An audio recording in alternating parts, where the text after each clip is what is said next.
Kjo do t'jetë rruga bas vendimeve që merr drejtësia, pra për të parandaluar vendimet e drejtësisë të ndryshojnë ligjet? Reagimi i kryeministrit është skandaloz në fakt. Është reagimi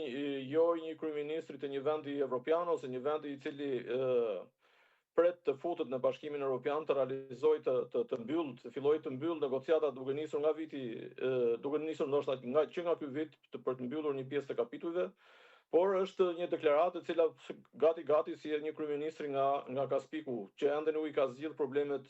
me ligjet dhe kuadrin ligjor të vendit vet për të mbretëruar. Reagimi i Ramës përmes kërcënimit të mazhorancës ose përdorimit të mazhorancës për ndryshimin e ligjeve është rast unik në debatin, qoftë në debatin politik, po qoftë në debatin midis pushteteve në Shqipëri. Nuk ka ndodhur asnjëherë që përgjatë një debati ka pasur her pas here debate që kanë buruar midis institucioneve të ekzekutivit dhe gjyqësorit apo institucionit të drejtësisë në përgjithësi, por nuk janë zgjidhur këto debate përmes vendosjes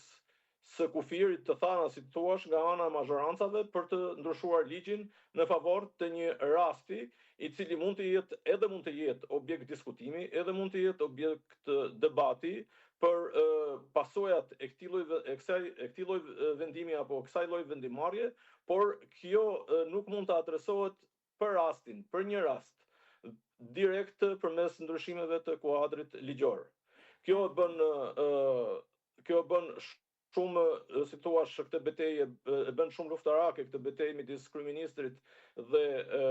gjyqësorit dhe natyrisht edhe SPAK-ut, ndërkohë që nuk lën shteg nesër për të zhvilluar hetime ndaj ministrave. Le të thotë kryeministri, cila është rruga,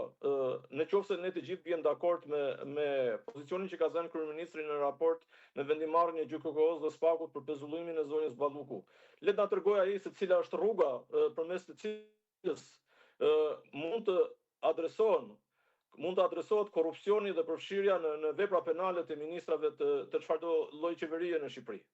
Pas këtij vendimi që ka marrë Rama dhe pas premtimit të tij për të bërë ndryshime ligjore,